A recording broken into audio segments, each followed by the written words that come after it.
Doutor Leandro, já tem a palavra para a sua articulação.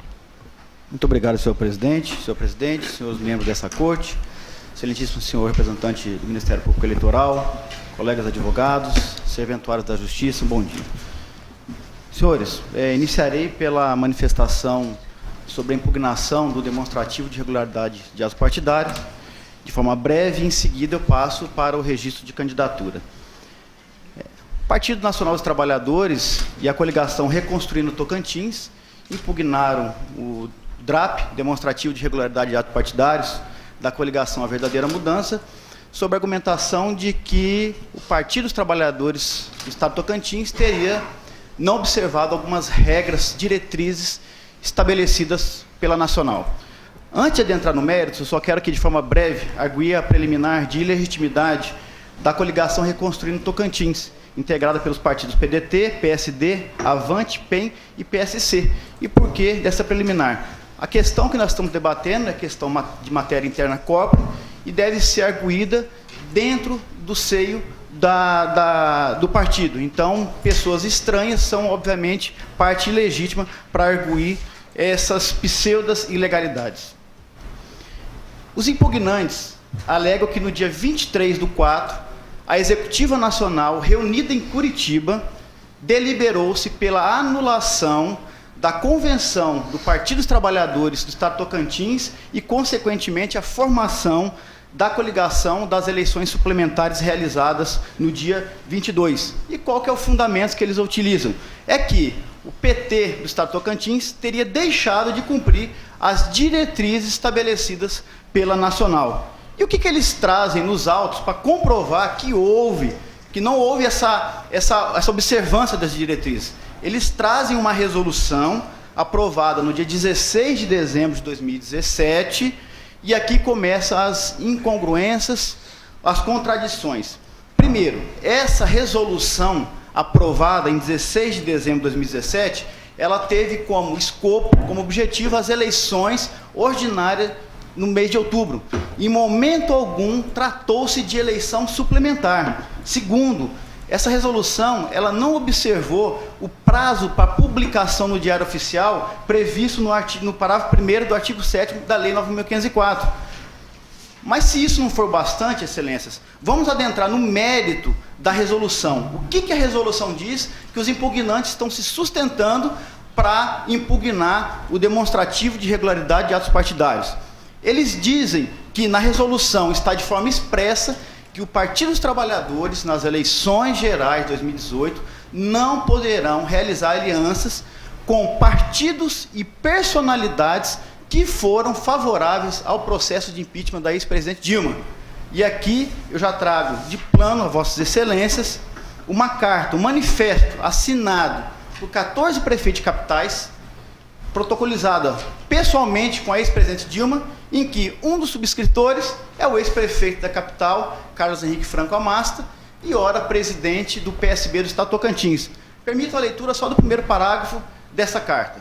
Nós, prefeito de capitais brasileiras, repudiamos o acolhimento do pedido de abertura de impeachment contra a presidenta Dilma, acatado pelo presidente da Câmara Federal. Devemos respeitar a vontade da população que conferiu à presidente da República o exercício do seu mandato.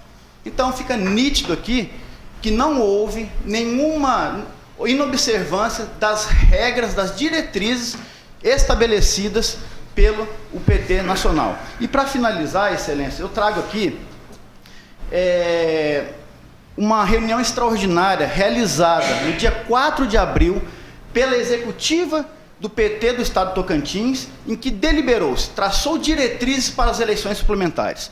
Dentre as suas várias diretrizes, eu trago aqui a diretriz que, para as eleições suplementares no Estado de Tocantins 2018, o PT não poderá realizar aliança com os seguintes partidos: MDB, PSDB, DEM e PPS. Ou seja, nenhum desses partidos integram a coligação A Verdadeira Mudança, que é integrado pelo PSB, PTB, PCdoB, Podemos e PT.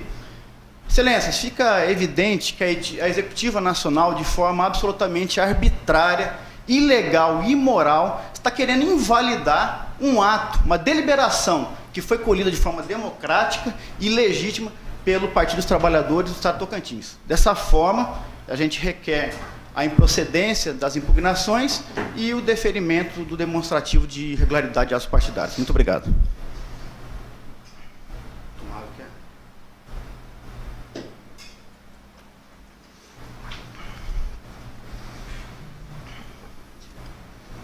Excelência, passaremos aqui de forma breve sobre o registro de candidatura, a impugnação, conforme já amplamente demonstrado pelos colegas que me antecederam, de forma muito bem explanada. A questão é, o parágrafo 6º do artigo 14, é possível a mitigação para as eleições suplementares ou não? Antes de adentrar e demonstrar para os senhores a possibilidade de mitigação dessa regra que está prevista no parágrafo 6º do artigo 14, primeiramente nós temos que entender que a competência para normatizar as eleições suplementares são dos regionais. E isso está estampado no agravo regimental MS 30298, que diz que a competência para disciplinar as regras da realização de eleição suplementar é do Tribunal Regional Eleitoral, inclusive para mitigação de prazos. E aqui eu trago a Vossas Excelências um apanhado que nós fizemos das eleições suplementares nos 5 anos para trás. Nós nem procuramos buscar anos anteriores, de 2013 a 2018. Ocorreram 181 eleições suplementares no país. Dessas 181, somente 25 não dispuseram de forma expressa sobre a mitigação do prazo de desincompatibilização. No Tribunal Regional Eleitoral Tocantins, nós tivemos 6 eleições suplementares ao longo do tempo. Ananás, Augustinópolis, Maurilândia, Taipas, Itacajá e Taguatinga. Todas, absolutamente todas, foi previsto o prazo de desincompatibilização mitigado, ou seja, o candidato escolhido em convenção, ele teria 24 horas para realizar a sua desincompatibilização. E nós temos que entender de onde que veio esse prazo de 24 horas. Eu fui buscar entender de onde que surgiu. Uma consulta no ano de 2002, foi feita uma consulta ao TSE, essa consulta ela se transformou na resolução, originou a resolução 21093, e essa resolução foi o marco do prazo de 24 horas para desincompatibilização nas eleições suplementares. Através dessa resolução 21093, é que originou todas as outras resoluções que normatizaram as eleições suplementares e também que desagou em várias decisões. Eu posso citar aqui 3 decisões. O agravo regimental no MS 3.387, de originário de Triunfo, Rio Grande do Sul. O MS 3709, 2009, e aqui eu faço um parênteses, que esse MS 3709, ele tratou no único processo se era possível mitigar, primeiro, o prazo de compatibilização e, segundo, o prazo de filiação. O que entendeu nesse MS? Em relação à descompatibilização, é plenamente possível. Já no tocante em relação à filiação partidária, pelos argumentos que está no voto que nós vamos trazer oportunamente em outras sustentações, não é possível a mitigação do prazo de filiação partidária. Excelências, no plano normativo nós temos as regras e os princípios. Os princípios, quando entra em choque de colisão, nós utilizamos o juízo de ponderação para ver, naquele caso concreto, qual que prevalece. Regra, como disse aqui na sustentação, é tudo ou nada. Ou aplica ou não aplica. Indubitavelmente, o parágrafo 6º do artigo 14 é uma regra. Só que é uma regra para as eleições ordinárias. Não tem como aplicar essa regra para uma eleição em que prepondera o fator surpresa. Ninguém esperava que nós íamos ter uma eleição suplementar no estado de Tocantins. E o que está por trás desse instituto da desincompatibilização? É que o gestor não se valha do seu cargo para se autobeneficiar e com isso trazer uma quebra do princípio da igualdade que deve ser conferida a todos nas eleições. Aí eu questiono a Vossas Excelências. Do dia da publicação do acordo de cassação do ex-governador Marcelo Miranda até a desincompatibilização do ex-prefeito Carlos Amasta, ocorreram 6 dias. Fica o questionamento. 6 dias tem a potencialidade lesiva de desequilibrar um pleito no âmbito do estado de Tocantins? E, na verdade, esse parágrafo 6º, ele é totalmente incongruente, porque na redação originária do parágrafo 5º, A razão de existência dele somente era na redação original do parágrafo 5º, quando não existia reeleição. Aí no momento agora que tem a reeleição, o gestor público municipal, se ele for para a reeleição, ele não precisa descompatibilizar. Aí eu pergunto, qual que tem mais potencialidade lesiva? O prefeito de uma cidade vai para a reeleição ou um prefeito que ficou 6 dias no seu cargo e desincompatibilizou e está indo agora com pleito a nível de Estado? Excelência, foi debatido aqui sobre o recurso extraordinário 843455, que é o que todo mundo está sustentando, que se aplica ao caso, porque na ementa, à primeira vista, realmente fica parecendo que não pode se mitigar prazo de constituição.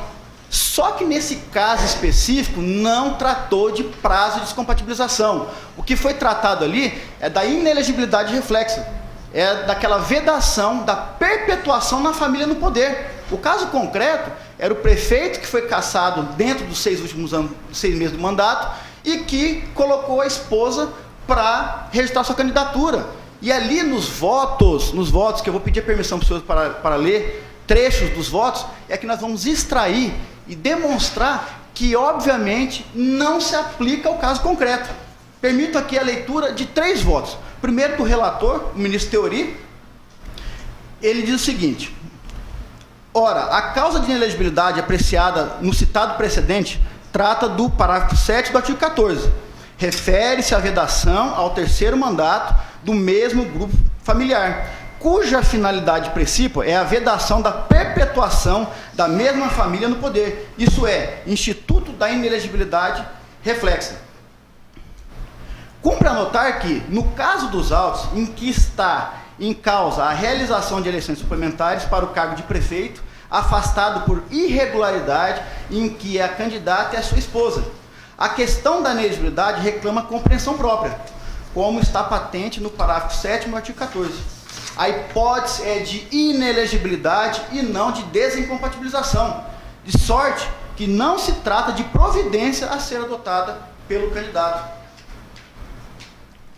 Nessa linha, olhando o caso concreto, cumpriria dar atenção não tanto à circunstância da irredutibilidade do prazo constitucional de 6 meses, mas sim à condição de reelegibilidade do prefeito cassado. Ora, não há dúvida de que o cônjuge da recorrente tornou irreelegível, seja para a eleição complementar, seja para o novo pleito. Agora eu vou ler, excelência, o trecho do ministro Fachin. O tema não é precisamente um assunto que se situa no plano da desincompatibilização, ou seja, de prazo de descompatibilização com a devida vênia das razões que foram sustentadas na tribuna, mas sim de uma causa de inelegibilidade do parágrafo 7º. E para finalizar, 2 parágrafos do ministro Barroso. No presente recurso extraordinário, não se discute se o prazo de desincompatibilização de 6 meses seria aplicável às eleições suplementares, pois é evidente que sua aplicação é impossível. Não se poderia exigir que o candidato afastado por decisão judicial renunciasse seu mandato 6 meses antes do pleito para que não fosse aplicada a inelegibilidade de sua esposa. A decisão judicial que cassou o mandato era imprevisível. Portanto, não se poderia presumir que haveria uma eleição suplementar posterior, sendo inaplicável o prazo de 6 meses para desincompatibilização.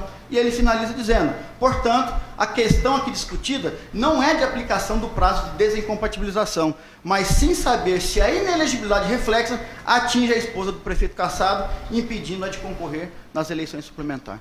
Excelências, através dessas breves explanações, a gente requer a improcedência das impugnações ao registro de candidatura e, consequentemente, o deferimento do registro do senhor Carlos Henrique Franco Amasta. Muito obrigado. Muito bem, mais uma vez agradeço a presença do Dr. Manzano nesta corte, sempre muito eficiente nas suas explanações, muito claro, muito incisivo, aguerrido na defesa dos interesses dos seus clientes, forma que enriqueceu muito o debate e ajuda bastante a esclarecer a matéria que iremos decidir.